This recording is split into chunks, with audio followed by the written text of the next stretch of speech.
बिस्मिल्लाहिर्रहमानिर्रहीम। देखिए, ये तो काफ़ी दिनों से ये बात चल रही थी कि उसमें एनसीईआरटी का जो कोर्स है वो पढ़ाया जाएगा और सारे मदरसों की तरफ से इसको कबूल भी किया गया था।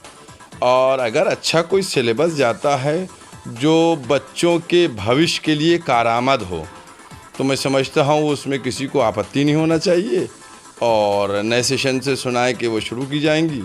बहुत अच्छी बात है।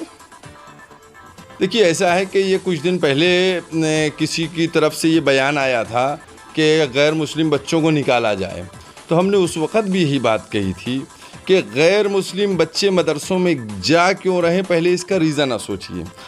उनकी लगता है कोई शिक्षा का प्रावधान नहीं है, कोई स्कूल नहीं जिसमें शिक्षा हासिल करें, तभी बच्चे मदरसे में जा रहे हैं।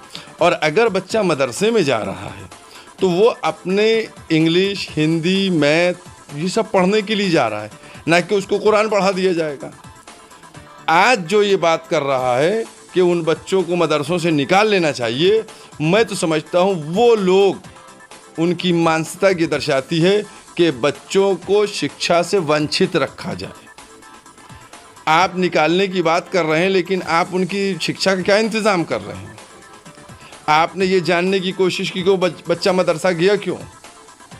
इसका मतलब या तो उसका देखा, उसने मदरसे के अंदर खूबियाँ देखी, मदरसे के अंदर, चूँकि मदरसों के अंदर जो है वो जहाँ शिक्षा दी जाती है वहाँ एक आपसी भाईचारा, एक समाज को बेहतर बनाने की भी शिक्षा दी जाती है, जिसको कहा जाए कि इंसान भी एक अच्छा बनाया जाता है, उसकी भी शिक्षा दी जाती। तो हो सकता है लोगों ने उसको पसंद किया हो, उन्होंने अपने बच्चों को वहाँ एडमिशन कराया हो। हाँ, अब ये बात एक दूसरी है, अगर वो ये आपत्ति जताएं कि साहब मदरसों के अंदर ज़बरदस्ती उर्दू पढ़ाई जा रही है, कुरान पढ़ाया जा रहा है, तो ये बात आपकी जायज़ होगी और मदरसे वालों को भी ये करने का कोई हक़ नहीं है। वो उर्दू अगर नहीं पढ़ना चाहता है तो उर्दू को हटा दें, कुरान नहीं पढ़ना चाहता नहीं हटा दें, लेकिन शिक्षा के नाम पर इस तरीके का भेदभाव करना ये अफसोसनाक है।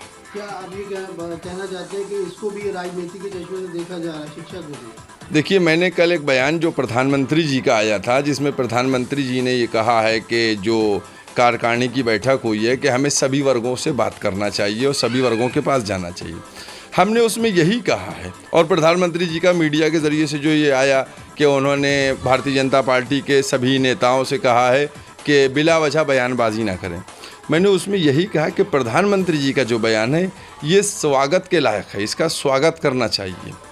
हम यही तो बात कहते चले आ रहे हैं कि बिला वजह शिक्षा, मदरसा, मस्जिद, अजान, बकरा गोश्त, बूचड़ खाना, इससे हट के बात कीजिए। आप बात कीजिए शिक्षा की, आप बात कीजिए स्वास्थ्य की, आप बात कीजिए रोज़गार की, समझ गए? आप इन सब की बात कीजिए। और मैं समझता हूँ कि इन सब को अगर रोका जाएगा तो ऑटोमेटिक भी शिक्षा के ऊपर बात करना पड़ेगी, रोज़गार के ऊपर बात करना पड़ेगी, स्वास्थ्य के ऊपर बात करना पड़ेगी, इन सब के ऊपर बात करना पड़ेगी। मैं समझता हूँ कि ये सब एक आजकल मामूली सी प्रोपेगेंडा अपनी हासिल करने के लिए, शोहरत हासिल करने के लिए इस तरह के बयान दिए जाते हैं। और हम आपके माध्यम से मीडिया से भी कहेंगे कि ऐसे लोगों के जो बयान आते हैं उनको किसी रद्दी की टोकरी में डाल दिया करें, उसको मीडिया में न लाने की कोशिश करें।